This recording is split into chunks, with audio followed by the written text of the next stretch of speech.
no Sí, pensé en eso. claro. Para que sea una conversación larga, tendida y relajada, hablemos ojalá lo más honestamente y lo más sencillamente posible. Además, hagamos como que esto va a quedar entre nosotros, ¿les parece? Y nos cuenten realmente los Que no detalles de salga de este América acuerdo. Latina. Que nos salga, claro, que nos salga de América Latina esta conversación que tengamos respecto de este acuerdo. Y yo lo primero que les quiero preguntar es del 1 al 10. ¿Cuán contentos quedaron con el acuerdo por el plan de emergencia? Heraldo. Bueno, a ver, no sé si poner una nota, porque en estos temas donde hay posiciones encontradas es difícil decirlo, porque se trata aquí de trasladar a la gente que está sufriendo más en estos momentos los ingresos necesarios de emergencia. Y en ese sentido yo creo que nos aproximamos mucho. Si uno dice, nosotros queríamos que los ingresos de emergencia fueran equivalentes o superiores a la línea de la pobreza, uno podría decir que llegamos a un número del 8 al 9. ¿Por qué? Porque para una familia de 4 personas, la línea de la pobreza es de 451.000 pesos. Y lo que logramos en la negociación con el gobierno de este marco de entendimiento del plan de emergencia son 400.000 pesos. Eso equivale exactamente al 88,8% de la línea de la pobreza. Entonces uno diría un 8, una nota 8, 9, pero además hay otros componentes bien importantes porque se subió el acceso a el 80% de la vulnerabilidad de quienes están en el registro social de hogares. Es decir, ahora sectores de clase media que no recibieron el bono COVID-19, que no estaban en el ingreso familiar de emergencia original, porque estaban sobre el 60% de vulnerabilidad, ahora van a poder entrar. Y eso es muy importante porque hay mucha clase media empobrecida en estas últimas semanas y meses. Uno puede imaginarse, yo estaba conversando mucho con taxistas colectiveros y ellos me decían que ganaban 30.000 pesos diarios más o menos, que sumando fue uno decir 800.000 pesos mensuales, un poco más, un poco menos. Bueno, ellos estaban evidentemente sobre el 60% de vulnerabilidad, pero ahora resulta que como no hay tráfico, no hay uso de colectivos, algunos de ellos me dicen, mira, si llevamos 2.000, 3.000 pesos a la casa es mucho durante un día. Entonces esas personas van a poder entrar ahora, van a poder declarar que no están teniendo ingresos y les va a llegar la diferencia de lo que puedan, digamos que están generando 100.000 pesos, les va a llegar los 300.000 pesos complementarios para llegar a esos 400.000 pesos. Así que... Sí, después vamos a aclarar bien que van a llegar dependiendo de la cantidad de integrantes de la familia. Sí, estamos satisfechos, pero no felices. Esto no es como para alzar las manos y declararnos felices porque la gente está sufriendo, pero creemos que esto es un buen resultado. ¿Para quién? Para las familias que más lo necesitan. Bueno, a mí me sirve lo de la nota porque yo después quiero preguntar también por la nota que faltó. ¿Por qué? Ese puntaje, ¿en qué se quedó? Pero hasta el momento, un 8,8, entonces, muy coherente también con la cantidad de porcentaje, tanto del índice de pobreza como también de la cantidad de personas, la cobertura que va a tener. En su caso, Álvaro Elizalde, ¿qué nota le pone y por qué? No es fácil poner una nota, porque la verdad es que siempre uno... se podría haber hecho más, eso es evidente, porque nuestra propuesta, la que trabajamos junto a Heraldo Muñoz y los demás presidentes de la oposición, daba cuenta que el ingreso familiar de emergencia debía tener un monto equivalente a la línea de pobreza, es decir, equivalente o superior a la línea de pobreza. Pero en esto el gobierno tenía una postura radicalmente distinta, y como este era un diálogo entre la oposición y el gobierno, teníamos que ponernos de acuerdo. ¿Por qué digo que nunca vamos a estar del todo satisfechos? Porque cuando el gobierno presentó el primer proyecto que estableció el bono COVID, nosotros planteamos que el monto era claramente insuficiente. ¿Y qué se nos dijo en aquel momento? Que éramos irresponsables desde el punto de vista fiscal, que no había más recursos y que, por tanto, la propuesta del gobierno tenía que ser acogida. Hicimos el punto, este proyecto finalmente fue aprobado, esto es bien importante, porque el presidente acostumbra a decir que la oposición es obstruccionista, y al contrario, se han aprobado las iniciativas que han planteado, pero estamos en democracia y por tanto nosotros en ese momento alzamos nuestra voz para señalar que esta medida era claramente insuficiente. Pues bien, esta semana el gobierno hizo una nueva propuesta que estaba muy lejos de los 100.000 pesos que finalmente acordamos. Partió en 70, después se fue ampliando 80, 90.000 pesos, y por tanto hicimos un último esfuerzo para convencer al gobierno de la importancia de aumentar este monto y alcanzamos finalmente los 100.000 pesos per cápita. Reitero, nosotros queríamos más, pero eso no obsta que fue un avance significativo respecto de la postura inicial del gobierno. Y no hay que olvidar nunca que nosotros estamos en la oposición, que no estamos en el gobierno, que para aprobar leyes que impliquen gasto público se requiere la firma del presidente de la República. Los parlamentarios no pueden tramitar iniciativas que no cuenten con la firma del presidente cuando esto implica gasto público, como es este caso. Así que en ese contexto creo que fue un paso importante, pero falta mucho por avanzar. Y lo importante ahora es que se implemente con celeridad este apoyo y por tanto no solo que se apruebe luego la ley, sino que el gobierno resuelva problemas administrativos y de gestión que se han traducido en que las otras iniciativas ya aprobadas han llegado con mucha lentitud. Así que en ese sentido es un paso importante, pero sin duda que nos habría gustado más. Pero aquí había que considerar dos voluntades: la voluntad de la oposición, que actuó con unidad, con una propuesta nítida y clara, con la voluntad del gobierno, que era más bien decir que no, y que finalmente se abrió a esta posibilidad ante nuestra presión sistemática para alcanzar al menos un monto equivalente a 100.000 pesos por persona. ¿Y la nota? Porque yo no voy a dejar que se escapen con las preguntas. Entonces, así bueno, que la comparto nota... los guarismos que ha planteado Heraldo, pero entre 7 y 8. Esto para dar una señal de que vamos a presionar hasta que las respuestas las tengamos, quizás no es tan evidente. Entre 7 y 8. Entre 7 y 8. Igual marca de alguna manera cierta satisfacción, pero yo quiero saber desde el punto de vista de la ciudadanía lo que se responde cuando alguien pregunta, ¿y por qué no más? O sea, Álvaro, tú decías, se podría haber hecho más. Ya, ¿y por qué pero no el gobierno se no quiso. Pero el gobierno no quiso. Ya, ¿y qué es lo que sucede en esos momentos de negociación cuando finalmente se establece, perfecto, no podemos seguir avanzando más? ¿Qué pasa? Hay horas de sueño, hay negociaciones por otro lado, puntos en los que ustedes observan que el gobierno está cediendo, o al mismo tiempo ustedes van a ceder a cambio de alguna otra cosa. ¿Qué es lo que hace que la conversación no pueda avanzar más y ustedes dicen, hasta aquí nomás podemos llegar? Heraldo. Bueno, hubo momentos en que estas conversaciones estuvieron cerca de un punto de quiebre. Porque cuando se bajó Revolución Democrática, por ejemplo. Bueno, lo de Revolución Democrática creo que es algo distinto, porque el argumento de ellos para mí me sorprendió y lo lamenté, porque dijeron que no podían seguir en esta mesa de diálogo debido a la inconsistencia entre las cifras de fallecidos que el entonces ministro Mañalich presentaba en Chile versus aquellas que habían sido reportadas a la OMS. Y ese fue un momento para nosotros que nos sorprendió.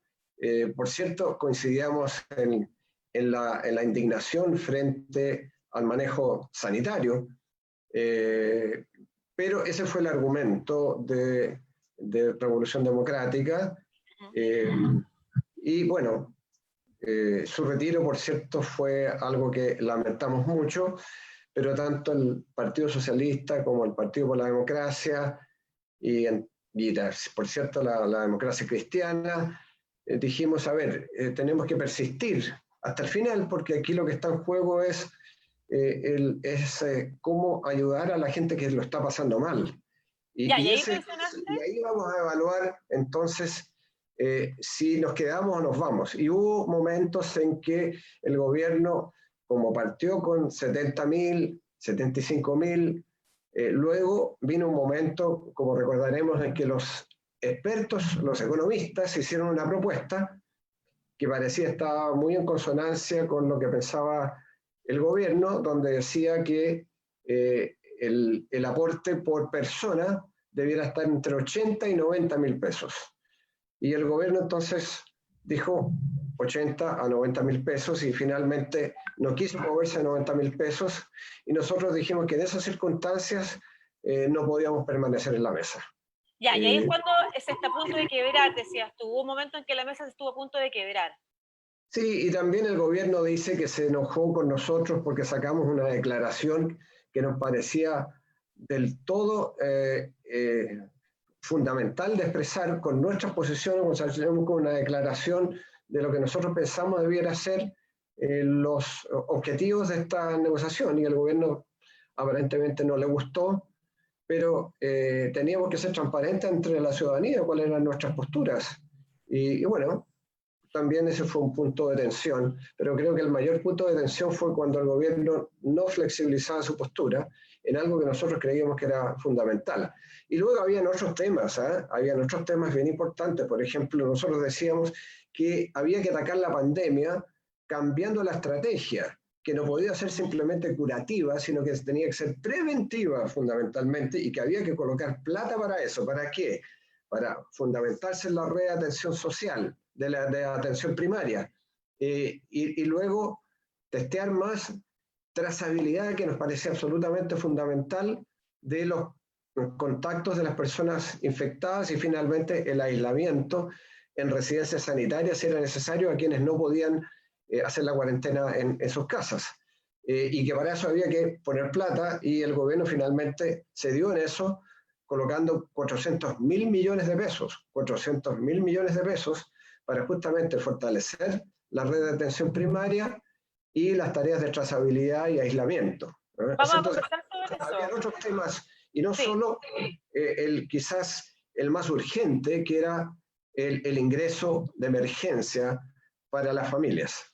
Vamos a conversar de esos temas porque hay gente que está escribiendo preguntas también y por ejemplo, libros y bibliotecas. Nos dice, valiosa la preocupación por aminorar los efectos sociales y económicos de la pandemia, pero ¿qué se hará por revisar, corregir y cambiar la desastrosa política sanitaria?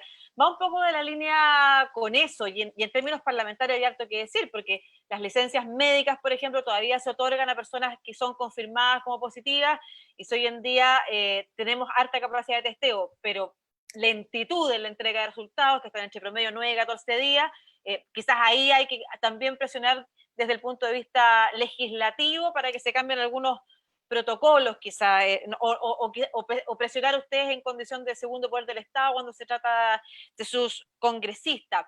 Ahora, Álvaro, ¿cuál es el argumento del gobierno para no subir este monto? Y lo pregunto desde la siguiente perspectiva. Esto no solamente es una medida social, es una medida para apoyar la estrategia sanitaria en un contexto de pandemia. Se ha dicho de parte de muchos expertos que hay que ayudar a que las personas se queden en sus casas. ¿Estas cifras van a ayudar a que las personas se queden en sus casas? O sea, si una persona, por ejemplo, vive en pareja con otra y perdió sus ingresos, o no tiene, o quedó cesante, o algo pasó y está recibiendo mucho menos o nada de lo que recibía antes, ¿con 200.000 pesos se puede quedar en su casa? Bueno, eso yo creo que es una muy buena pregunta. A ver, lo primero, nosotros tenemos una diferencia sustantiva con cómo el gobierno ha concebido debe enfrentarse a esta crisis. Y la tenemos desde el primer día. Porque planteamos con mucha fuerza que las medidas sociales están relacionadas con las medidas sanitarias. Es decir, para cumplir con las medidas de aislamiento físico, se requería contar con protección social. Porque si las personas no tienen cómo sobrevivir, van a seguir saliendo a las calles a buscar comida, por decirlo gráficamente. Y por eso planteamos ya hace varios meses al gobierno que era necesario tener un plan de protección social que fuera acompañado de medidas sanitarias muy enérgicas y mucho más drásticas que aquellas que se han implementado hasta ahora. Porque en caso contrario, si la gente sigue saliendo a las calles, se va a seguir contagiando. Si la gente sigue contagiándose, entonces se va paralizando la economía. Y si se paraliza la economía, se produce un problema social profundo. ¿Qué es lo que dijo el gobierno? Más bien insinuó que la economía era muy importante, era más importante incluso, por eso plantearon la nueva normalidad. Como si uno pudiera distinguir entre lo económico, lo social y lo sanitario, Claro. cuando van de la mano. Entonces, la nueva normalidad que se tradujo en una nueva irresponsabilidad. Se relajaron las medidas y aumentaron los contagios. Y como aumentaron los contagios, entonces eso tiene un impacto en la actividad económica también. Los países que lo han hecho bien son países que han tomado medidas enérgicas en materia sanitaria, con protección social, y por tanto han logrado que durante un periodo de tiempo las personas no salgan a las calles. De esa manera han reducido los contagios. Nueva Zelanda, por ejemplo, ya no tiene contagios. Y eso ha permitido entonces poder superar la crisis. Entonces lo que le venimos explicando al gobierno desde hace como meses, una inversión. claro, Es una que están tan inversión. preocupados de la economía. Bueno, la salud para nosotros está primero, por sobre todo. Pero si queremos proteger la economía, porque de la economía dependen los trabajos, que la gente pueda tener ingresos, etcétera, entonces tenemos que tomar medidas enérgicas en materia sanitaria ahora. Porque en caso contrario esto se va a seguir prolongando, se va a seguir prolongando y nunca se va a poder restablecer una actividad económica en forma. Pero el gobierno insistía en la nueva normalidad, insiste en que esto sea corto, pero sin tomar medidas drásticas que permitan que el tiempo para superar la pandemia sea más corto. Entonces, eso es un primer punto. Lo segundo, que yo lamento que el gobierno haya tenido voluntad de escuchar después de casi 3 meses. Porque si no hubiera escuchado en marzo, el cuadro sería distinto. Porque esto mismo se lo planteamos cuando hablamos de el marco de protección social. Los números que planteamos son muy similares a aquellos que se están acordando ahora. Pero el gobierno no nos escuchó. Entonces yo espero que esto represente una rectificación, un cambio de actitud. Lo tercero, Sí. este es un acuerdo acotado. No abarca todos los problemas que tiene el país, obviamente, ni abarca ni siquiera todos los problemas de la pandemia. Sí abarca algo relevante, que es la protección social, que las personas cuenten con ingresos para poder cumplir con las medidas sanitarias. Pero obviamente que hay otros temas que están pendientes, y nosotros creemos que hay que hacer un rediseño de la política sanitaria. Por eso en el acuerdo se considera, por ejemplo, un aporte de 400.000 millones de pesos para la atención primaria, que hasta ahora había sido no considerada, podríamos decir, la estrategia del gobierno, y que es la primera línea de contención que permitía establecer trazabilidad para los casos y además poder contenerlos adecuadamente en el territorio. Esperamos ahora que con estos cambios, obviamente esa estrategia sea rediseñada y mientras antes se haga mejor, porque cada día que pasa las consecuencias son más lamentables. Sí, y ojo que hay declaraciones preocupantes en esa línea, porque hoy día en Radio Bio Bio el nuevo ministro de Salud volvió a hablar de la inmunidad de rebaño, volviendo a concentrar todo en la hipótesis de una inmunidad de rebaño que en el mundo no se ha comprobado. Recordemos los estudios que en Chile también han arrojado que solo un 2%, el de la Universidad del Desarrollo, decía que ha logrado desarrollar inmunidad de los que ya han pasado por el contagio. Entonces, es importante eso, y el mensaje de los expertos dedicados a esta materia e investigadores en general es que no se saca nada con cambiar el ministro si es que no se cambia la estrategia. Mira, Heraldo, ¿tú puedes contestar esta pregunta? Sí, tú puedes contestar esta pregunta que es bien relevante para que empecemos a desglosar en lo más sencillo quiénes pueden acceder, ¿no es cierto?, a este ingreso. Miguel Ángel dice, yo pertenezco del 40 al 50% y no he recibido el último bono, los demás si quedé cesante. Claro, es que no alcanzo a leer todo para el lado, pero dice, quedé cesante y el subsidio de seguro de cesantía me llegó por correo, pero me dice, no me llegó por correo, me dicen que pertenezco arriba al 70% y quedé sorprendido, y que en la ficha de registro social me sale que soy del 40 al 50% más vulnerable, no lo puedo entender. ¿Quiénes van a tener acceso? ¿Cómo? ¿Es más sencillo que las acciones que se han desarrollado antes? ¿Qué le podemos contestar a Miguel Ángel? Bueno, justamente nosotros lo que buscamos que fuera lo más sencillo posible y sin burocracia. De modo que lo que habrá una vez que se apruebe el proyecto en el Congreso es el traspaso directo a las cuentas RUT del Banco del Estado de todas las personas que están inscritas en el Registro Social de Hogares. Eso equivale a un 73-74% de la población que tiene estas cuentas. Si él está en el 70%, si le dijeron el 70%, ahora va a entrar, porque como se elevó al 80% el nivel de vulnerabilidad, estaría incorporado. Lo importante es que esté en el Registro Social de Hogares o que haga la inscripción rápidamente. Todos los que nos escuchan y que estén en esta condición o que conozcan a alguien que pueda estar en esta condición, hay que inscribirse rápidamente. Incluso el declarar, y esto equivale a una suerte de declaración notarial, sin serlo, decir yo estoy en estas condiciones, no estoy recibiendo ingresos y necesito entonces estar en el registro y necesito estas transferencias.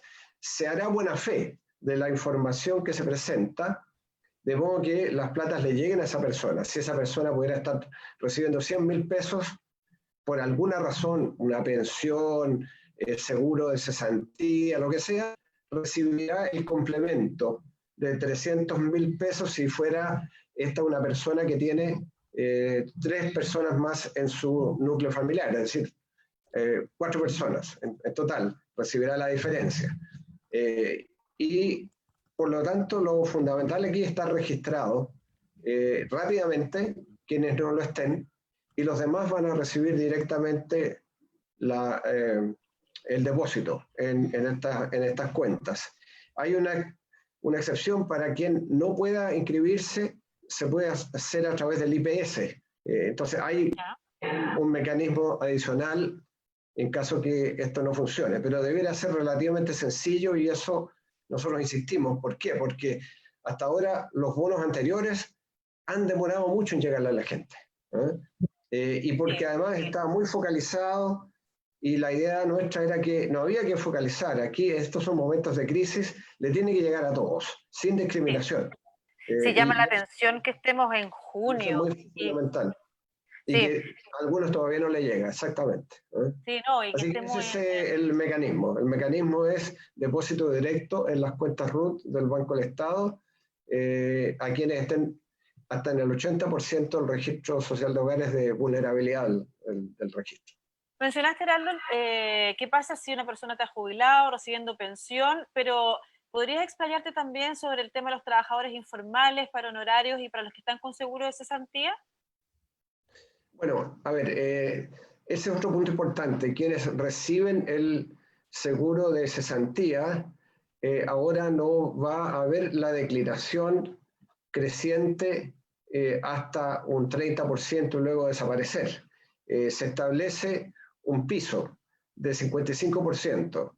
Y eso entonces es importante porque le da una cierta seguridad por los próximos meses a quien esté recibiendo un seguro de cesantía, de que no va a bajar del 55% del sueldo que estaba recibiendo.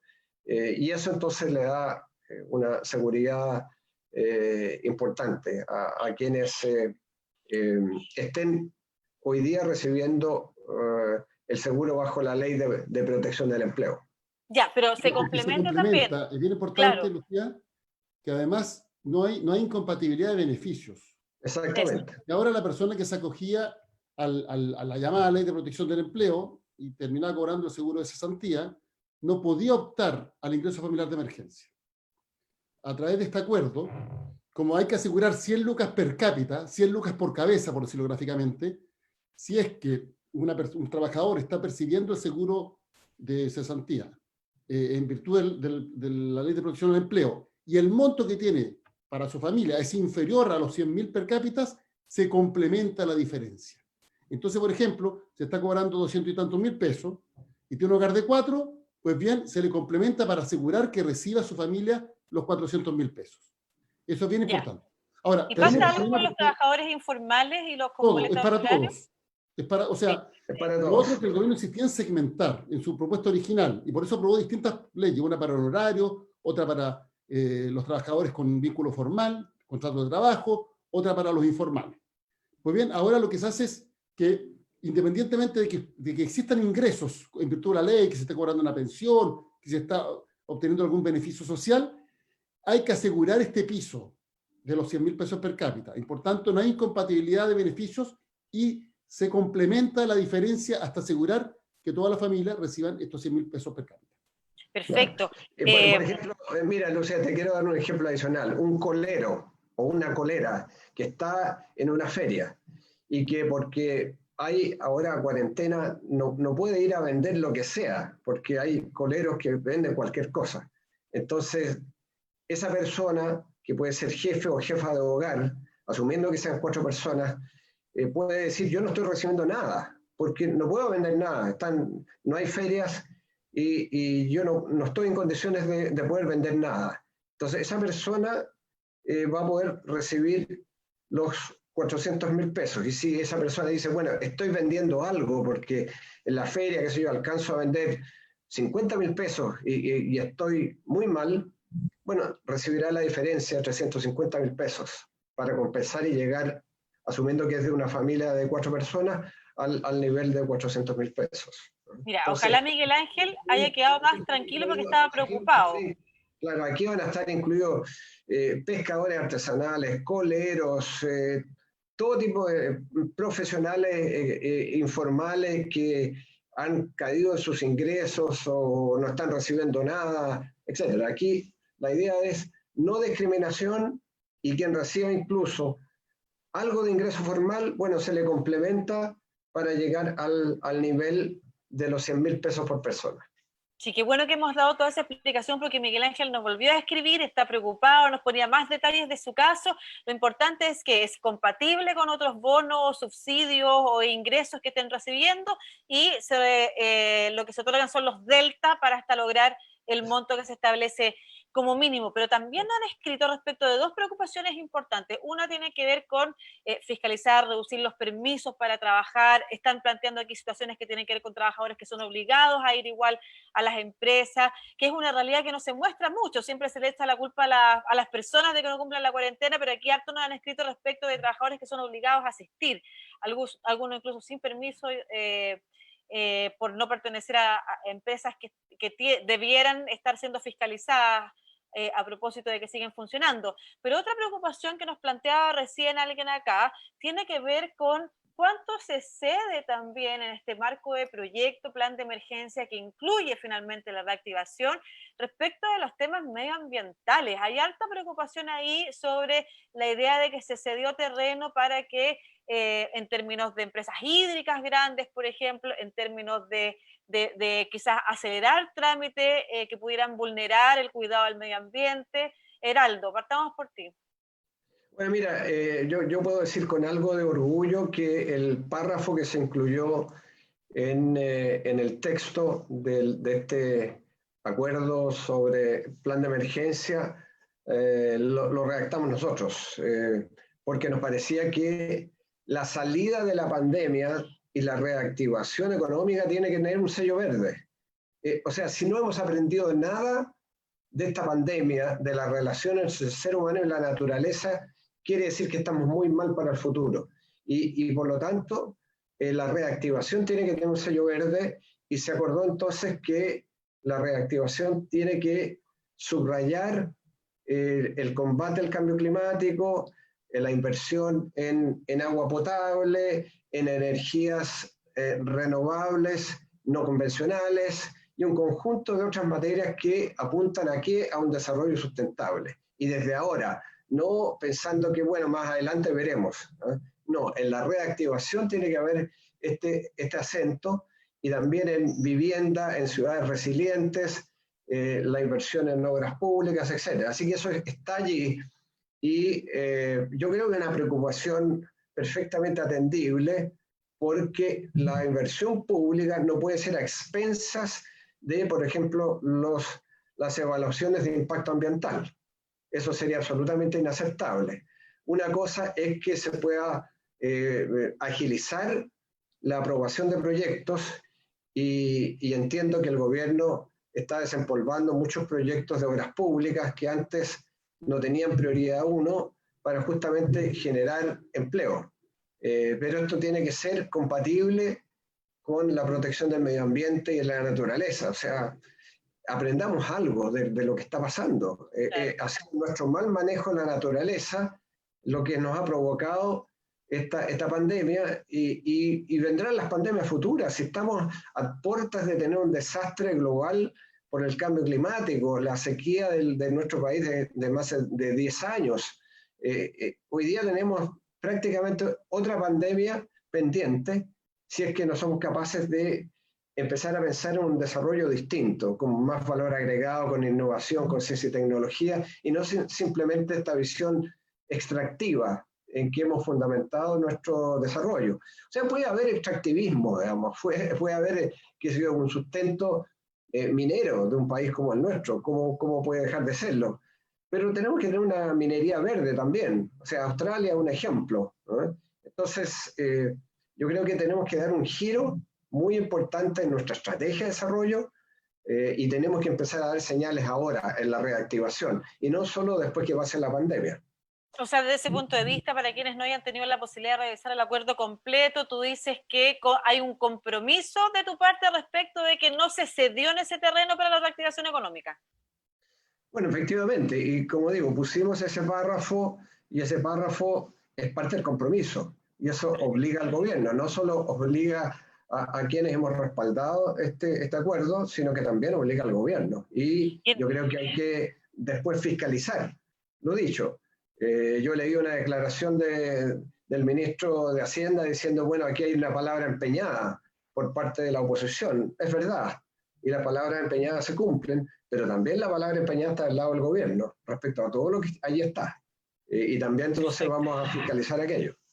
En tu caso, Álvaro Elizalde, que además formas parte de la Comisión de Agricultura del Senado, ¿hay dudas respecto de que el acuerdo contiene mucha infraestructura hídrica que podría beneficiar al gran empresariado del agro, como embalses y cosas por el estilo? ¿Nos puedes aclarar eso? No, bueno, a ver, primero, sobre la infraestructura hídrica, eso favorece a todo lo que es la agricultura, grande y chico, y sin agricultura la gente no tiene que comer. Hay dos elementos fundamentales para la vida, el agua y los alimentos. Y por tanto, en ese sentido, si generamos condiciones, sobre todo ante la sequía que ha impactado a nuestra región, la región del Maule, para qué decir O'Higgins, etcétera, que permita aumentar la producción agrícola, bienvenido sea, siempre que no sea a expensas de, obviamente, el consumo humano, que tiene que ser una prioridad en el uso del agua. Nosotros hemos señalado que el objetivo número uno para el uso del agua es el consumo humano, porque sin agua no hay vida. Y eso hay que ser claro. Pero las actividades que utilizan son más intensivas en uso de agua y que han generado problemas para, por ejemplo, la producción de alimentos es la minería u otras actividades económicas. Pero independientemente de eso, mira, yo quería decir que el diálogo abordó respecto al ingreso familiar de emergencia 3 desafíos. Primero, monto, y llegamos a los 100.000 pesos. Porque el proyecto que el gobierno había aprobado del ingreso familiar de emergencia implica el último mes 45.500 pesos. Ni siquiera por integrante de la familia, sino que por cada causante o carga. Es decir, una familia de 3 recibe 2 bonos de 45.500, 2 bonos de 45.500 el tercer mes, 50 y tantos mil pesos este mes, 65.000 pesos el primer mes, 2. Ahora se asegura 100.000 pesos por integrante familiar, por tanto, no va a recibir 2 bonos por 65, 55.250 o 45.500. Va a recibir 3 aportes de 100.000 pesos. Es decir, es más del doble en términos de aumento de lo que van a recibir la familia. Entonces, lo primero fue el monto. Lo segundo, la cobertura. Le insistimos al gobierno en su primer proyecto que está dejando a un número importante de familias fuera. Bueno, ellos finalmente no modificaron nada. Se aprobó el proyecto y hubo problemas de implementación. Nosotros calculamos que quedó 1.100.000 familias de los informales fuera, pero adicionalmente se proyectaba 1.900.000 beneficiarios y hasta ahora se han pagado solo 1.100.000 familias.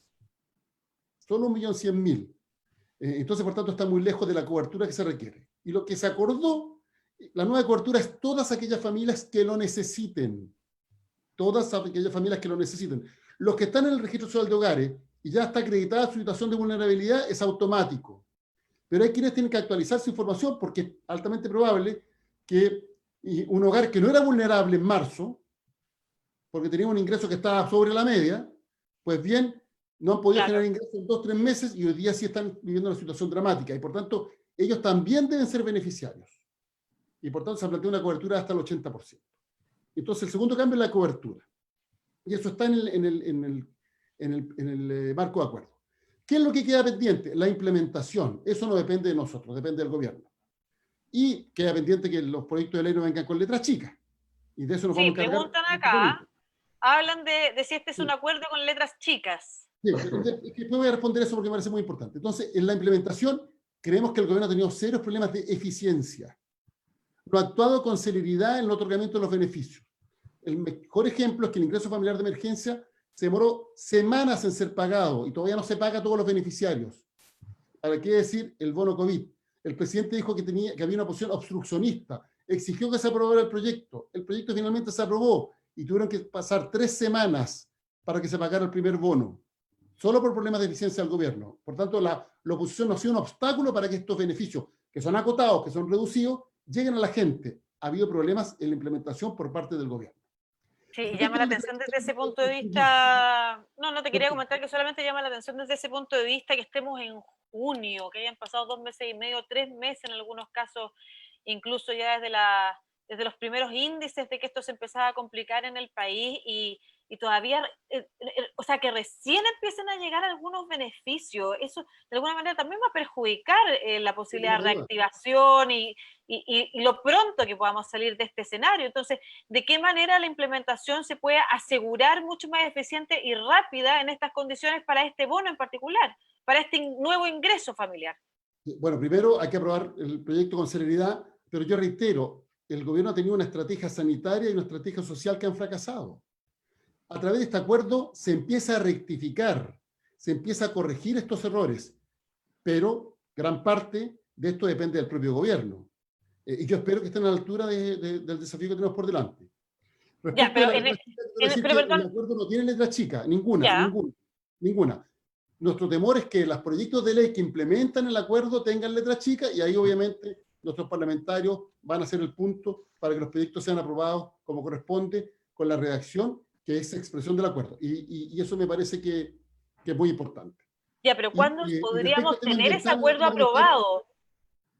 ¿Cuándo ese acuerdo podría estar aprobado? Porque si tú dices... Bueno, se supone que el gobierno ingresaría el COVID 2.0, es decir, el acuerdo sobre el ingreso básico de emergencia mañana, conjuntamente con el proyecto sobre la base de la tasa de reemplazo del seguro de cesantía.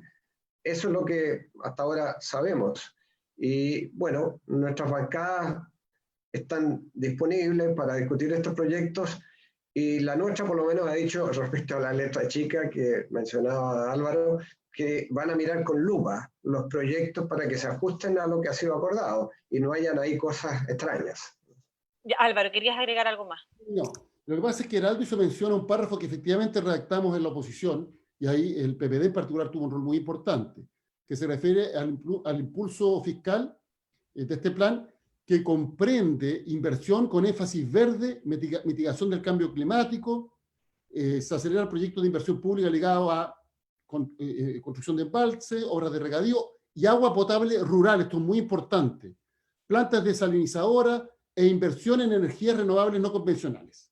Esto es muy importante. Pero hay otro párrafo que ha generado controversia respecto de los plazos para dar respuesta a la evaluación ambiental de los proyectos.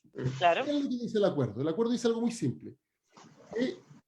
Los plazos de evaluación van a ser, tienen que ser lo más rápido posibles, para decir sí o para decir no. Pero tiene que ser lo más rápido posible porque los tiempos de respuesta, sobre todo cuando se requiere inversión para reactivar la economía, tienen que ser acotados. Pero se señala claramente que es con respeto irrestricto a la normativa ambiental. Entonces, el hecho que se haga un esfuerzo para que el Estado realice su labor en menor tiempo, vinculada a inversiones, no significa bajo ninguna circunstancia que no se va a respetar la normativa ambiental. Expresamente se dice que se respeta la normativa ambiental, por tanto, no se rebajan los estándares ambientales. Eso hay que ser claro. Cuestión distinta es que si antes se demoraban años en dar respuesta porque había problemas de burocracia, etcétera, etcétera, bueno, habrá que acotar los plazos, habrá que actuar con mayor eficiencia, eso forma parte de la modernización del Estado.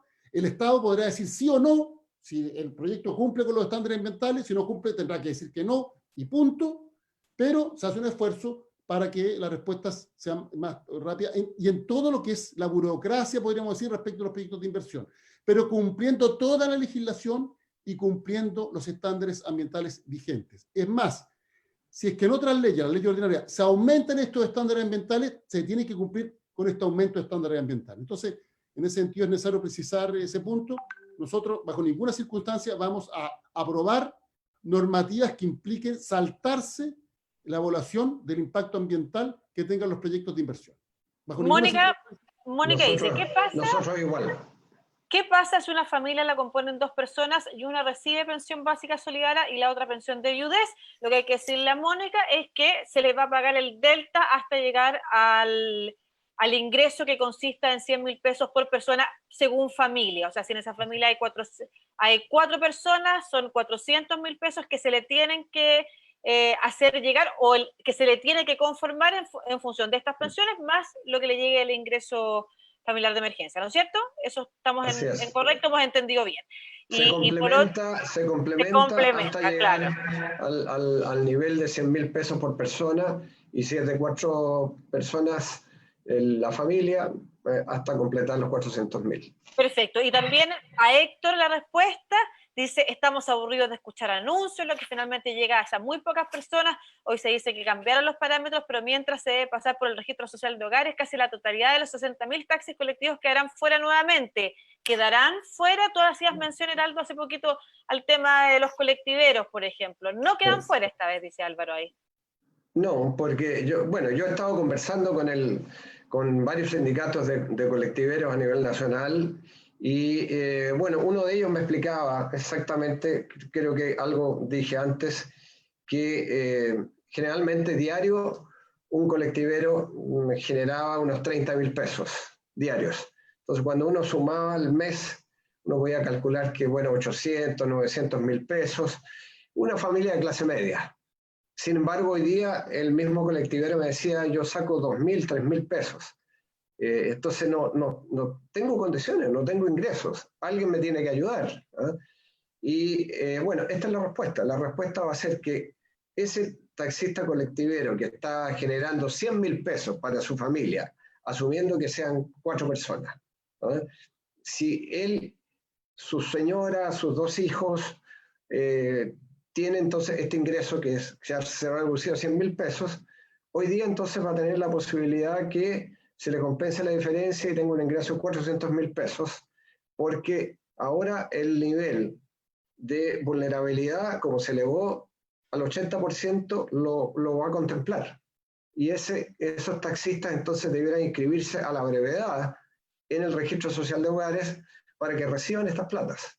Entonces, urge la inscripción para estar en el registro social de hogares y hacerlo de la manera más rápida, y está en las páginas web, está la manera de hacerlo, y como digo, es equivalente a una declaración notarial que se hace.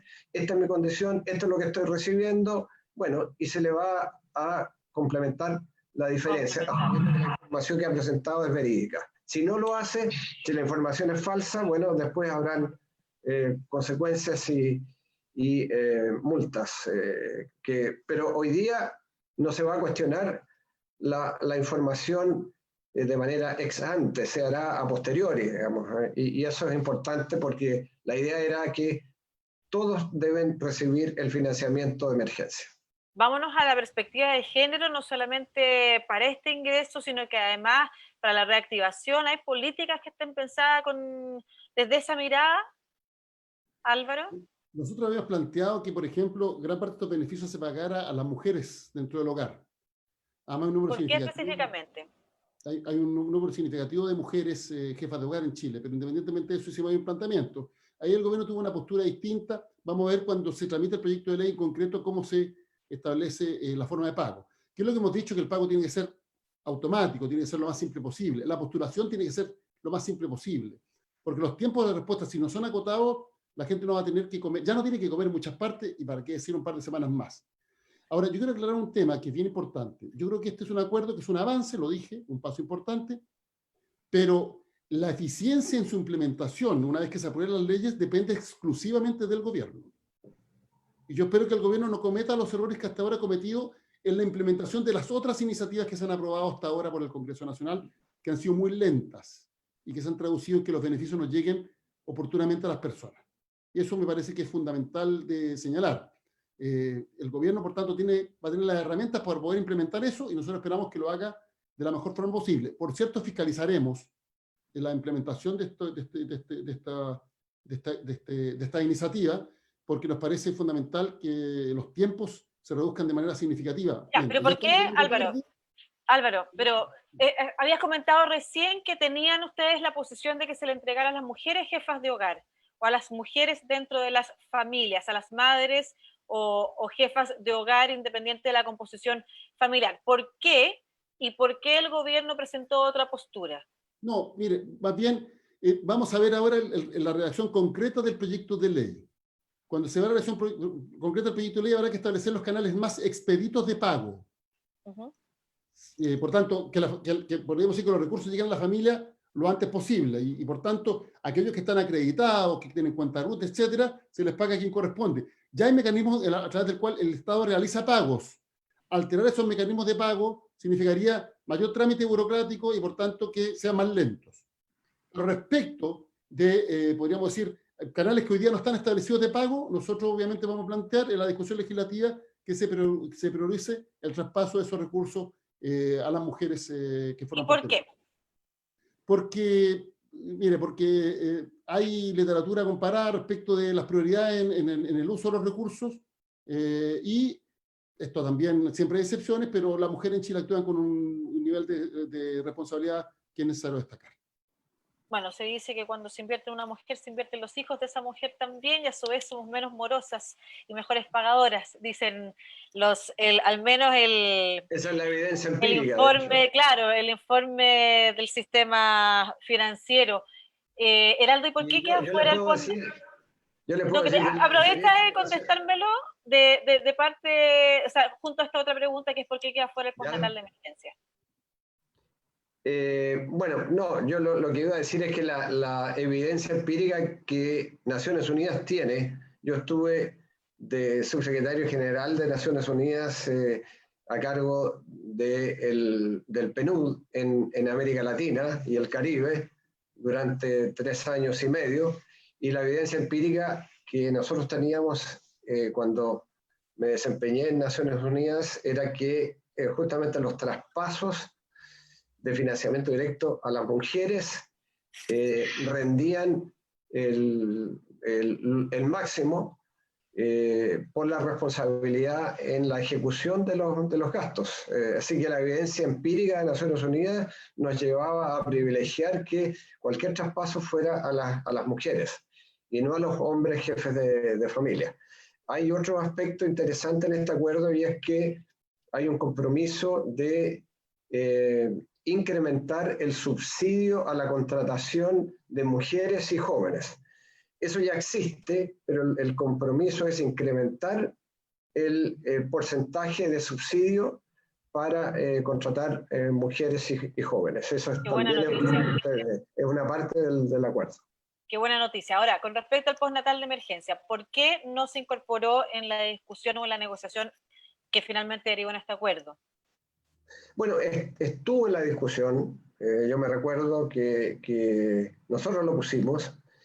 Y yo no dejo de tener la esperanza que el postnatal sea algo que continúe siendo discutido, porque es algo muy transversal. Hay una alternativa que se puso en el documento, y que es que los padres y madres de niños en edad preescolar puedan continuar estando en sus casas, y si no tienen la posibilidad de teletrabajo, de que puedan recibir el subsidio de la denominada Ley de Protección del Empleo. Entonces, esa es una alternativa, no la que nosotros queríamos, de la extensión del postnatal, pero es algo que se acerca y va en esa dirección, de que los padres de esos niños en edad preescolar, en vez de dejar a sus hijos en lugares donde no hay seguridad, que no puedan ser contaminados porque tengan que ir a trabajar, se queden en su casa. Si no tienen la posibilidad de teletrabajo, entonces que puedan ser subsidiados por la Ley de Protección al Empleo. ¿Se ha conversado algo respecto de qué va a pasar después de los 3 meses de la implementación de la Ley de Protección al Empleo con los fondos de seguridad de los trabajadores, los fondos de cesantía? Bueno, lo que hay hasta ahora es lo que se acordó del piso del 55% de la tasa de reemplazo, de modo que esos fondos no sigan declinando. Pero es una buena pregunta la que tú haces, que es una pregunta un poquito más de largo plazo respecto a los fondos que son de los trabajadores. Yo hubiera preferido una alternativa distinta, pero se aprobó esto por la urgencia de que quienes fueran desvinculados de su trabajo o fueran suspendidos, más bien, pudieran seguir recibiendo una parte de sus salarios. y esa fue la prioridad. Pero debiéramos pensar en algo mejor, pero recordemos que este es un mecanismo que no existía antes, y fue el gobierno de Ricardo Lagos el que implementó este seguro de cesantía. Pensemos lo que habría pasado si es que no existiera un seguro de cesantía para miles y miles de trabajadores. Estamos hablando de que la tasa de cesantía, no sé, debemos estar en 1 millón de personas que han sido desvinculadas de sus empleos. Sí, Entonces, no, y además estoy pensando en aquellos que van a ser desvinculados después también y que ya no van a tener muchos fondos a los que recurrir. Álvaro, ¿querías comentar algo de eso? Solo como dato, del ingreso familiar de emergencia que se pagó, no el que está en el acuerdo, sino que el otro, el que es de un monto más bajo, que va decreciendo, que tiene una cobertura muy limitada, el que estamos corrigiendo con este acuerdo. Pero bien, de ese ingreso familiar de emergencia, el primer pago se hizo un 78% a mujeres. Del total de pago, casi el 80% se hizo a mujeres. A propósito de la pregunta anterior que había... Sí, es verdad, así es. Y hay un precedente respecto a la forma en la cual se ha pagado estos beneficios.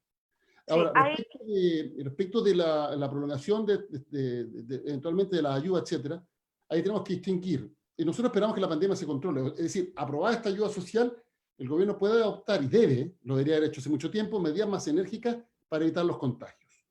Y eso debiera permitir ya superar la crisis sanitaria en el tiempo y poder, por tanto, volver no a la nueva normalidad que planteó el gobierno, que fue un error, pero sí volver, digamos, a las actividades económicas una vez que se haya superado la pandemia. Pero hay que ponerse que se prolongue más tiempo, y ahí tendrá que evaluarse eventualmente la prórroga de esta ayuda, porque en caso contrario la situación social sería muy dramática. Ahora, yo creo que también hay que ser bien realista. Todas las medidas que hemos acordado tienen por objeto minimizar el impacto social de la crisis. La pandemia social, podríamos decir. Y por eso lamentamos que el gobierno no haya cogido todo lo que le propusimos, porque si hubiera cogido todo lo que le propusimos, estaríamos en mejores condiciones para evitar ese impacto social. Pero bien, independientemente de eso, es altamente probable que, terminada la crisis sanitaria, Chile tenga mayor pobreza, mayor porcentaje de pobres, peor distribución de la riqueza. Y por eso, por tanto, la reactivación económica es fundamental. ¿Qué es lo que le hemos dicho al gobierno? Que el esfuerzo hay que hacerlo ahora, porque el empleo que hoy se destruye es muy difícil después de volver a generarlo. El presidente Lago asumió después de la crisis asiática. Y Chile se demoró como 3 o 4 años en reducir las tasas de desempleo a porcentajes inferiores al 10%. O sea, para reducirla a un dígito pasaron 3 o 4 años. La recuperación no es inmediata. Entonces, por eso tenemos una diferencia conceptual con el gobierno, que insiste en que la prioridad viene después. Nosotros decimos, no, la prioridad es ahora, porque el empleo que hoy día se protege, la empresa cuya quiebra se evita hoy día, estoy hablando de las pequeñas empresas, que generan además muchos puestos de trabajo, pues bien, va a ser más fácil la recuperación posterior.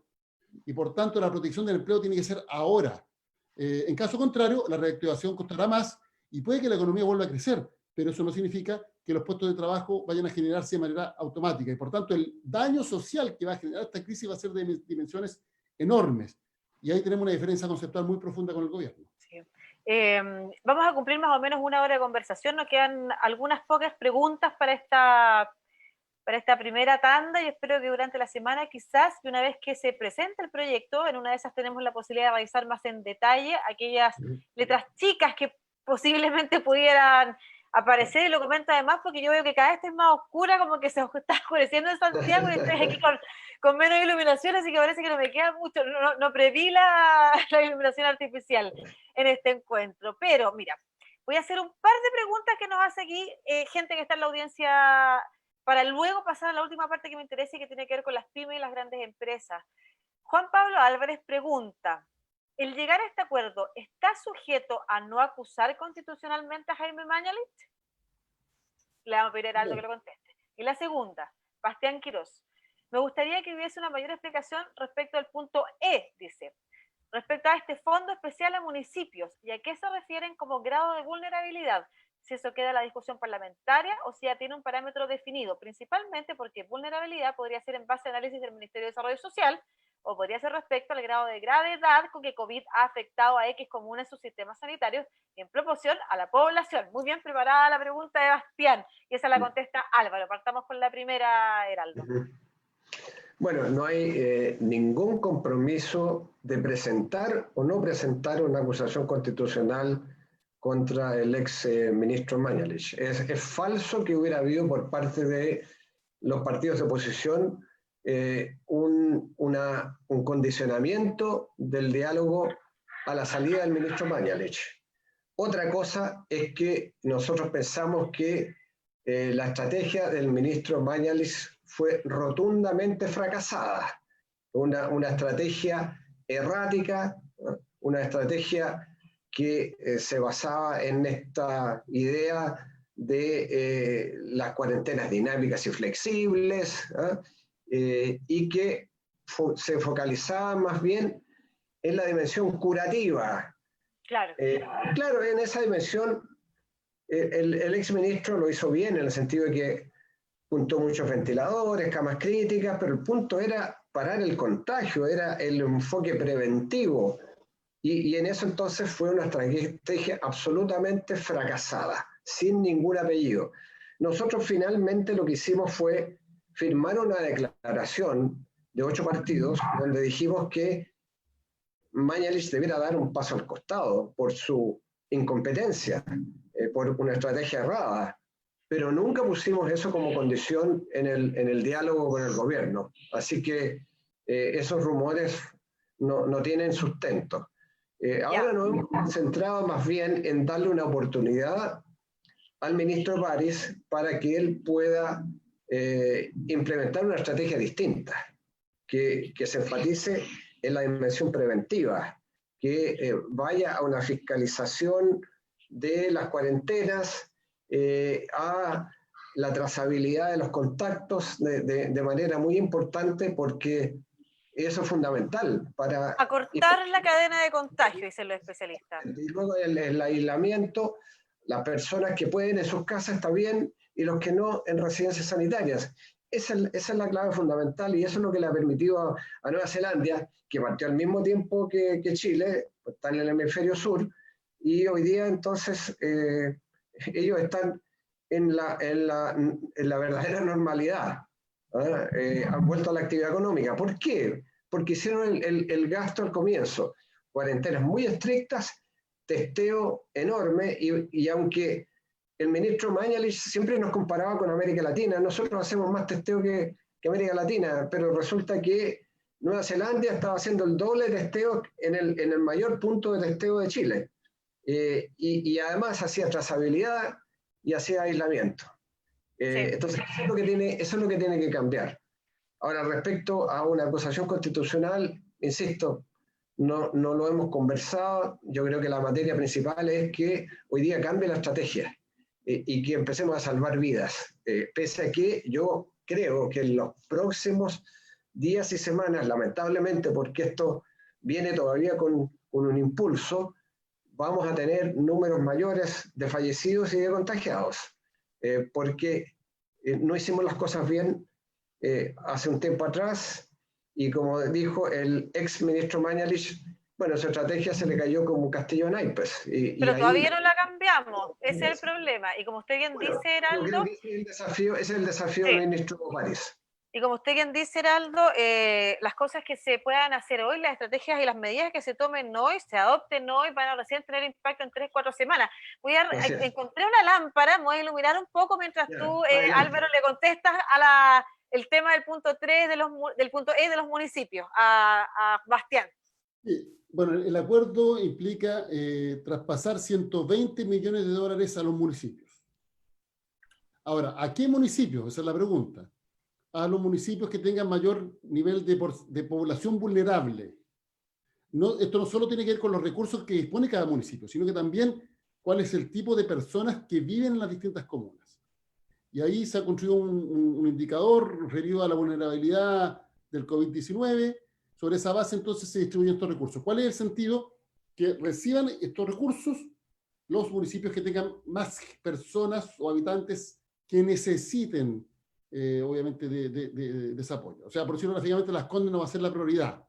sí otras comunas, digamos, de Santiago, en donde existe un porcentaje importante de personas que viven en condiciones de vulnerabilidad. Entonces se concentra precisamente de acuerdo a la necesidad que tienen las personas que están en esos municipios. Ese es el sentido básico. Tengo una pregunta. ¿Hay algún riesgo de que los fondos que se ocupen para tanto para el ingreso como para el plan de reactivación, sean de reasignaciones presupuestarias y no de recursos frescos? Los 12.000 millones de dólares, el compromiso son recursos nuevos. Por cierto que el Estado está haciendo un esfuerzo de ahorro en determinadas áreas para poder, además, tener más recursos para enfrentar la emergencia.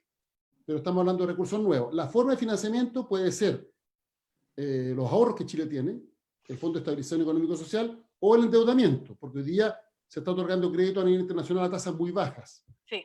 Pero estamos hablando de recursos nuevos. Ese es el sentido del compromiso que se firmó con el gobierno. Ya, y ahora vamos a las creo que habría para el 2020 una subejecución de 2.000 millones. Pero el resto tendría que ser parte de estos recursos nuevos. Si no me recuerdo, 3.500 millones de las platas frescas de los 12.000 millones. Esas son las cifras, pero no estoy totalmente seguro, pero permiten la posibilidad de una subejecución de 2.000 millones este año. Eso casi seguro que lo recuerdo que es la cifra.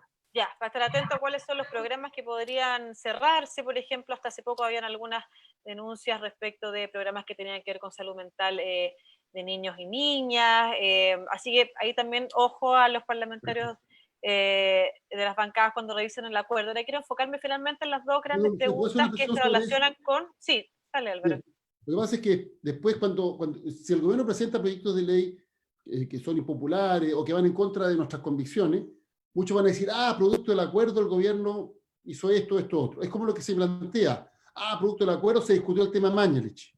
Entonces en eso hay que ser claro. Nosotros concurrimos a este diálogo de emergencia porque Chile está pasando una situación dramática, porque las familias se están pasando hambre, porque se requiere una respuesta enérgica de parte del Estado que hasta ahora no ha ocurrido, producto de que el gobierno no ha escuchado nuestras propuestas y las propuestas de otros sectores, y por tanto se requiere una rectificación. Y por tanto el acuerdo está acotado a esos aspectos. Y el gobierno presenta otro tipo de iniciativa que nosotros no compartimos, nosotros vamos a decir, no las compartimos, no las vamos a aprobar.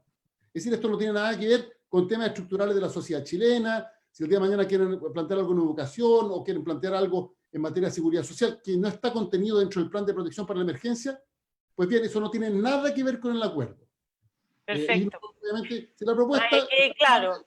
Si la propuesta es absurda, vamos a votarla en contra.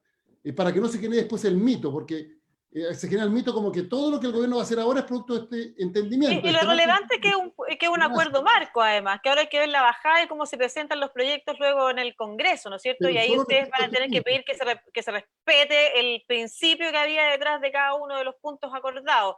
Las pymes, ¿qué se puede hacer para que las pymes tengan apoyo pronto? Pensando en todas aquellas que quedan fuera de la bancarización, que están fuera del sistema y por ende no han tenido acceso, y pensando además en que la denuncia dice que la mayoría de los fondos se han ido para aprobar créditos de grandes empresas y en las más pequeñas no le han llegado ayudas.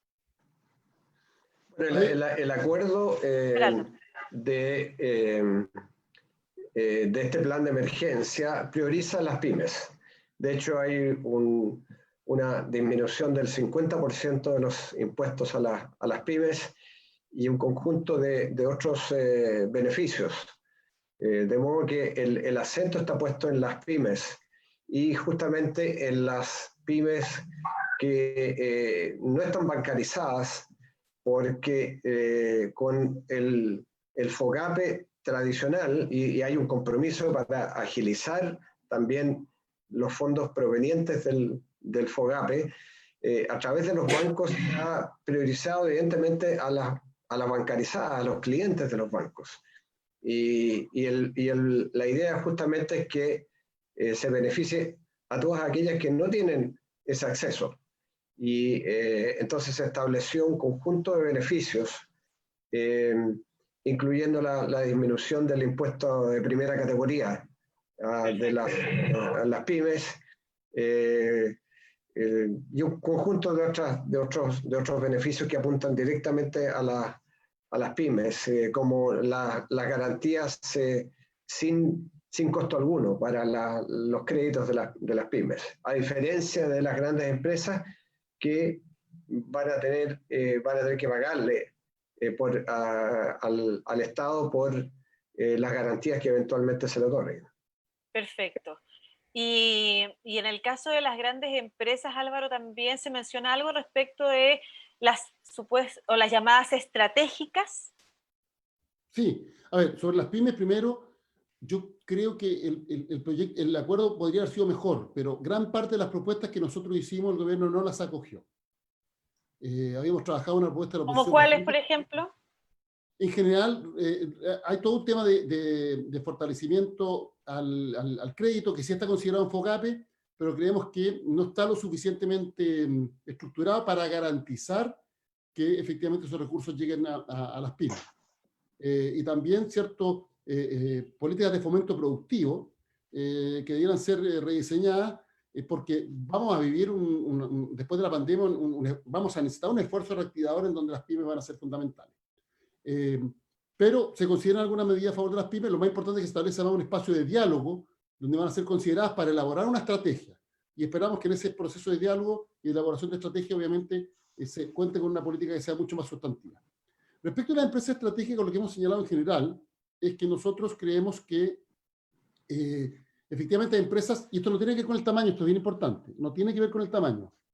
Empresas que su quiebra podría generar un impacto dominó en la economía y podría generar, por tanto, una situación más compleja que afectara a otras empresas y, por tanto, afectara a otros puestos de trabajo. Y lo que hemos señalado es que tiene que haber disposición de hacerse cargo del desafío que representan esas empresas estratégicas. Pero esto no puede ser como ocurrió con la deuda subordinada, que al final algunos bancos no las querían pagar. Estoy hablando de la crisis de 80. Es lo que hemos visto en Europa. En Europa ha habido un salvataje a las empresas estratégicas, pero se ha establecido que ese salvataje es con participación accionaria del Estado. ¿Y eso quedó estipulado en el acuerdo? ¿O a grandes rasgos una mención? ¿Qué es lo que dice exactamente el acuerdo? Mira, ahí hay que reconocer que la democracia cristiana hizo este punto un punto fundamental para efectos de establecer cuál es el marco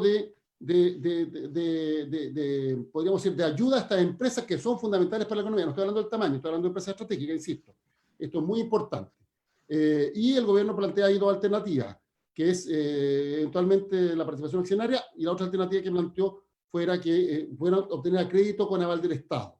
A nosotros nos parece que la participación accionaria no es irrelevante, porque si el Estado hace un esfuerzo, obviamente el Estado tiene que ser compensado. El salvar a una de estas empresas gratuitamente para que los accionistas, sobre todo los accionistas mayoritarios, puedan el día de mañana tener utilidades estratosféricas a costa de un esfuerzo que hizo el Estado de Chile con recursos de todos los chilenos, nos parece que es algo que obviamente no tiene sentido, y por eso el modelo europeo de salvataje a empresas estratégicas nos parece que es un modelo a seguir. Es más, la Comisión Europea estableció parámetros respecto de cómo se podía realizar este proceso. Y hemos visto cómo en Alemania se ha actuado con especial celeridad en esta materia. Sí, hay hartas preguntas. Yo quisiera complementar lo que decía Álvaro, porque tiene razón. Hay que establecer una diferencia entre grandes empresas y empresas de importancia sistémica para la economía. Porque si hay una empresa grande que falla, bueno, el Estado no tiene por qué rescatarla, al menos que sea una empresa de importancia sistémica, es decir, que genere o dependa de ella mucho empleo, que haya muchos proveedores que estén vinculados a esta empresa. Y eso creo que es muy importante tener en cuenta. No hay que rescatar simplemente una empresa porque sea grande, tiene que ser porque sea de importancia sistémica. Se contemplaron tres alternativas, ahora que veo el documento. Las tres alternativas son que haya una garantía estatal para alentar el financiamiento de terceros. La segunda es deuda directa con opción de conversión en acciones para el Estado. Y tercero, participación en el capital por un periodo preestablecido. Esas son las tres alternativas que se acordaron, digamos, si es que el Estado decide ir en rescate de alguna empresa de importancia sistémica. Álvaro, Heraldo, yo no sé cómo están ustedes como para encontrarnos otro día, porque sabes que hay un montón de preguntas. A mí, yo lamento mucho no poder contestarlas todas. Llevamos ya aproximadamente 1 hora y cuarto de conversación. Quiero dejar esta última porque tiene que ver justo con lo que estábamos conversando y al final un cierre que les voy a pedir a ambos relacionado con el acuerdo mismo. Pero Juan Pablo nos pregunta, la disminución de impuestos de primera categoría solo ayuda al año 2021. Varias pymes ya no van a existir esa fecha. ¿Qué se le puede decir, Álvaro? Bueno, efectivamente, nosotros le hicimos el planteamiento al gobierno que efectivamente muchas empresas no van a tener utilidad este año.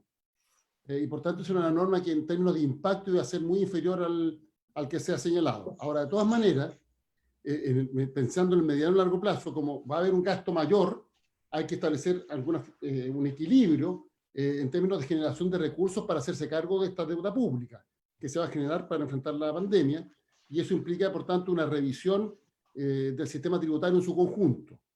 Habíamos planteado, con motivo del lanzamiento social de octubre, la necesidad de revisar al mes de marzo todas las franquicias que existían en nuestro sistema que permitían algún tipo de elusión y que hacían menos eficiente el proceso recaudatorio, pero bueno, vino la pandemia y por tanto esa discusión no se pudo llevar a cabo, pero es evidente que es necesario en algún momento sentarse a debatir respecto al tema tributario sobre los puntos que contiene la pregunta. Ahora, sobre la empresa estratégica, yo quiero también señalar que es muy importante que se plantea que el esfuerzo que haga el Estado tiene que ser recompensado.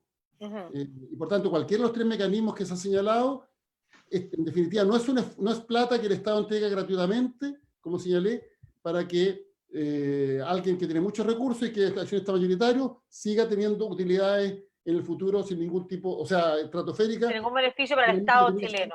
Negocio.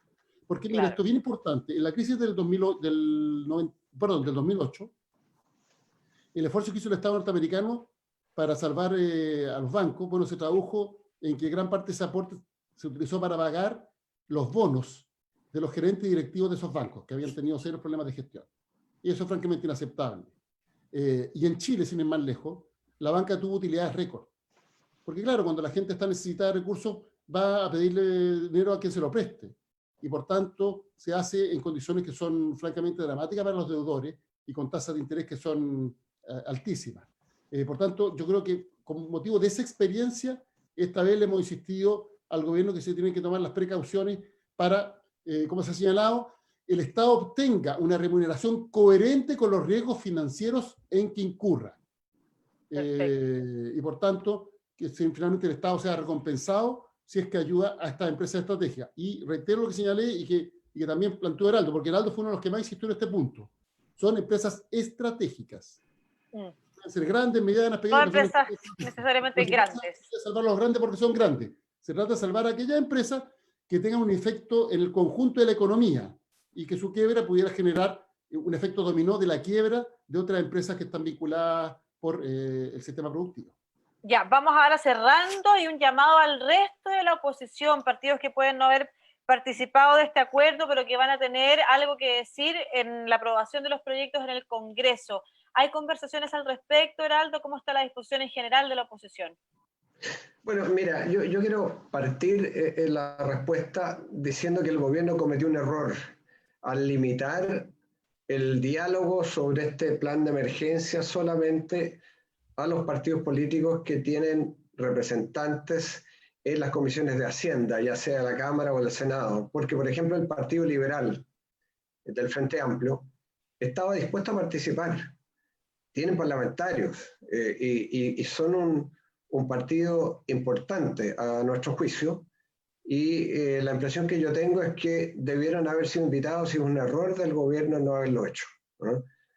Tanto es así que, y hay que decirlo con franqueza, en la primera reunión que tuvimos, cuando se nos dijo por parte de los ministros que iban a ser invitados los partidos que tenían representantes en las comisiones de Hacienda, nos pareció que limitaba, pero por último, bueno, ellos eran los que están invitando a este diálogo. Pero vimos que allí estaban partidos que no tenían representantes en las comisiones de Hacienda. como el PRI ya. y Evópoli, porque solo son parte de la coalición de gobierno. Y Como nosotros Evópoli y el PRI.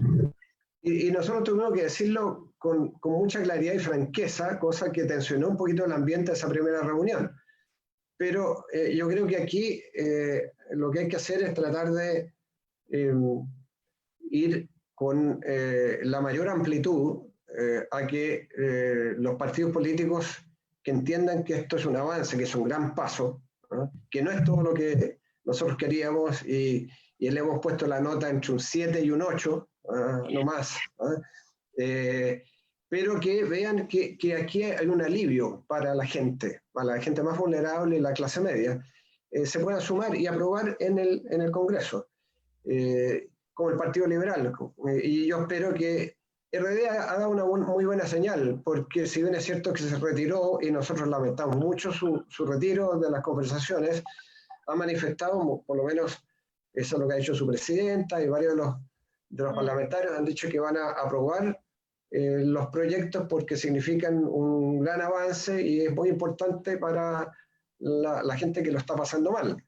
Y yo espero que otros partidos entonces que no estuvieron en el diálogo, no por decisión nuestra, sino que por decisión del gobierno, y como digo, nos pareció muy mal el criterio que se utilizó, y solo concurrimos porque teníamos la responsabilidad republicana de ayudar a un acuerdo, porque cuando la gente lo está pasando mal, en la mayor crisis en 100 años, no nos podíamos restar.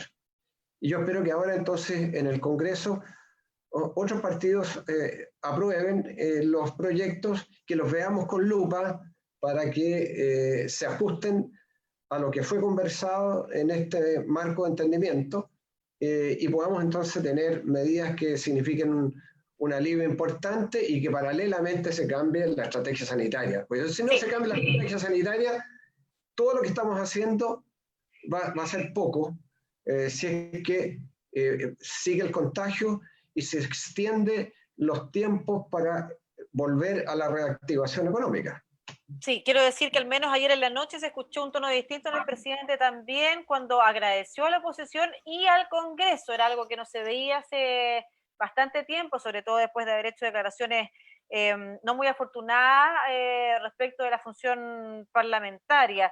Pero de todas maneras, ahora yendo más allá de este plan, de este acuerdo marco económico de emergencia, a propósito de lo que decía recién Heraldo, Álvaro, la posibilidad de una articulación de toda la oposición para hacer una voz firme y fuerte en la petición y solicitud de cambiar la estrategia sanitaria. O sea, realmente varias de las preguntas que aquí nos llegan tienen que ver con eso. Y no solamente con lo que uno ve a través de los medios de comunicación. Aquí hay personas que decían, se le está echando la culpa a la gente y hay trabajadores que son obligados a asistir. Y un montón de otras preocupaciones que tiene la ciudadanía real, que no ha podido ver mermada su capacidad de movilizarse, por ejemplo, y de sentirse protegida en una estrategia sanitaria que, como bien decía Aldo, falló, pero que hasta el momento no ha dado índices de cambiar. La posibilidad entonces de articularse como oposición y como poder del Estado, también el Congreso, como un contrapeso fuerte para que se cambie la estrategia sanitaria. Bueno, ahí tenemos un desafío enorme. En primer lugar, la unidad de la oposición, pero adicionalmente en una coyuntura en que, si bien el gobierno ha cambiado levemente la actitud, está lejos de rectificar los errores de magnitud que ha cometido. Y por eso, obviamente, la unidad de la oposición hace posible que nuestra voz se escuche más fuerte. Yo, en ese sentido, quiero destacar que la semana pasada sacamos 2 declaraciones, 6 presidentes de partido, respecto del marco en el cual se desarrollaba este diálogo. Y el día sábado sacamos una declaración, 8 presidentes de partido, en donde pedíamos el cambio de la máxima autoridad del Ministerio de Salud, y bueno, a las pocas horas el presidente anunció el cambio de gabinete. Son iniciativas que se enmarcan dentro del esfuerzo por converger a propuestas comunes compartidas por todos los actores de la oposición. Pero estamos lejos todavía de generar una unidad lo suficientemente amplia para construir una mayoría alternativa que permita no solo pronunciarnos con energía respecto a los temas de la pandemia, sino que también construir una propuesta de futuro que esté en condiciones de competir con la opción conservadora, que es la que gobierna hoy día y que, bueno, hemos visto cuáles son las consecuencias de las políticas que ha implementado.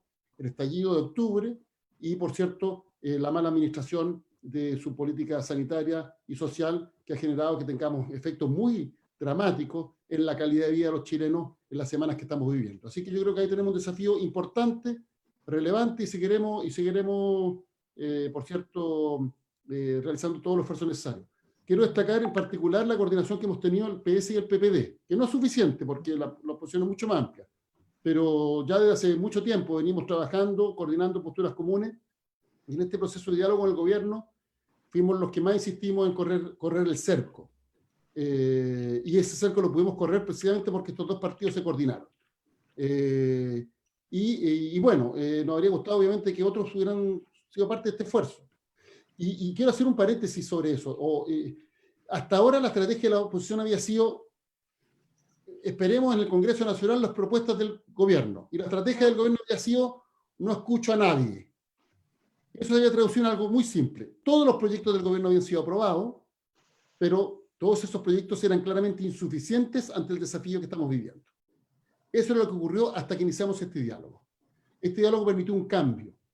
En primer lugar, empezamos a ser escuchados. No todo lo que propusimos, lamentablemente, pero el gobierno empezó a escuchar un poquito, podríamos decir. Por lo menos estuvo dispuesto a abrirse en algunas cosas. Yo creo que si el gobierno se abre a escuchar más, va a ser una mejor gestión. Y yo soy de oposición, tengo una mala evaluación de lo que ha sido la gestión del presidente Piñera. Pero como sé lo que estamos viviendo, lo único que espero es que el gobierno lo haga bien. Lo único que espero es que el ministro de Salud nuevo lo haga bien. Lamentablemente lo han hecho muy mal. Y como lo han hecho muy mal, los chilenos están pagando las consecuencias. Entonces yo espero que el gobierno con mayor humildad refuerce esta necesidad de escuchar puntos de vista distintos, porque, Lucía, todo lo que dijimos durante estos meses lo hemos dicho con un sentido constructivo. Advertimos que lo que se estaba haciendo era insuficiente. Dijimos en su momento que había que reforzar el aislamiento físico. Dijimos en su momento que había que potenciar la protección social para que la gente se pudiera quedar en su casa y no tuviera que salir a buscar qué comer. Y si este diálogo lo hubiéramos tenido hace 2 meses, si el gobierno no lo hubiera escuchado hace 2 meses, si hubiéramos tenido, para decirlo claramente, este ingreso familiar de emergencia con los montos actuales y con la cobertura que hemos acordado hace 2 meses, el cuadro sanitario sería distinto y el cuadro social sería ostensiblemente mejor. Así que esperamos que verdad, al menos de una actitud distinta del gobierno. Sí, al menos va en línea con lo que han pedido en la carta también que firmaron estos 40 y ahora con miles de adherentes científicos, investigadores de diversas áreas del conocimiento, diciendo que no va a haber estrategia sanitaria exitosa sin un fuerte enfoque social, sin duda, y lo ponían aquí de ejemplo. Lo que pasó en Nueva Zelanda no solamente tiene que ver con las cuarentenas drásticas, sino que también con que primero hubo inyección de recursos y subsidio para que las personas supieran que no les iba a faltar nada durante la cuarentena, y de esa manera hacer cuarentenas realmente estrictas. Lo que tenemos en Santiago, por ejemplo, aquí, que es una zona que está muy crítica en términos de centros de salud, no es una cuarentena realmente estricta, y hacerla laxa para que no pare todo, que era el discurso inicial, ¿no es cierto?, y que es el que se ha prolongado independiente de que se hayan hecho más o menos cuarentena. La verdad es que la movilidad no se reduce, y en consecuencia la estrategia sanitaria falla también. Y sobre todo para las personas que viven en zonas más vulnerables, más hacinadas, donde también hay más índice de enfermedades de base. Así que es importante la conversación que hemos tenido en torno a este acuerdo, que esperemos también no llegue con letra chica, que haya que ponerse a discutir y que no demore la firma para que efectivamente estos ingresos puedan llegar pronto a las familias. Yo les agradezco mucho esta conversación, Heraldo Muñoz, presidente del PPD, y Álvaro Elizalde, presidente del Partido Socialista, en Conversaciones y Contingencia. Así se llama estos encuentros que organiza la Fundación por la Democracia, y esperemos durante los próximos días si podemos conversar un poquito más y dedicarnos también a las preguntas, tantas preguntas que llegan, porque hay hartas ganas de participar, hay hartas inquietudes, hablan del tejido social, hablan de la unión del país, hablan también de empresas grandes, estratégicas, de las dudas que tienen personas particularmente sobre situaciones específicas, así que sin duda estos espacios son de mucha utilidad. Un abrazo, muchas gracias. Muchas gracias, Lucía. Y gracias, Álvaro. Heraldo, también un saludo. Seguiremos coordinados. Y Lucía, muchas gracias. Y bueno, agradecer también a los... Totalmente de acuerdo con Álvaro que la coordinación entre el PPD y el Partido Socialista ha sido muy importante durante todo este proceso. Necesitamos un arco más amplio, pero nosotros constituimos un pilar significativo, creo. Gracias. Álvaro, para cerrar. Bueno, agradecer a la Fundación por la Democracia, a Lucía, a Heraldo, e insistir. Hemos tenido la coordinación entre estos dos partidos, tenemos que coordinarnos más. También con Heraldo hemos desarrollado iniciativas de coordinación con otros actores de la oposición, pero aquí se requiere la unidad de las fuerzas progresistas. En caso contrario, no vamos a construir una alternativa con opción de mayoría. Y eso implica anteponer el interés superior de Chile, porque finalmente estamos viviendo hoy día las consecuencias de un gobierno que por razones ideológicas ha tenido carencia de sensibilidad social, bueno, y el drama lo están padeciendo los chilenos. Así que tenemos que ser muy responsables para generar una alternativa. Humanidad, honestidad y transparencia, dicen por ahí algunos especialistas, y colaboración también, sin duda. Así que muchas gracias por transmitir estos mensajes también y por aclarar las dudas de tantas personas que aquí nos han escrito. Buen mecanismo de comunicación también de lo que está pasando a nivel de acuerdo político, de contar estas bajadas también a la ciudadanía. Así que esperamos que este trocito de conversación que hemos tenido durante 1 hora y 20 minutos aproximadamente, un poquito más, quede en las redes sociales para que lo puedan compartir, escuchar y también esclarecer tantas dudas a muchas más personas. Un abrazo a todas y todos los que nos acompañaron durante esta hora y media. Un besito, chao. Muchas gracias. Chao, chao.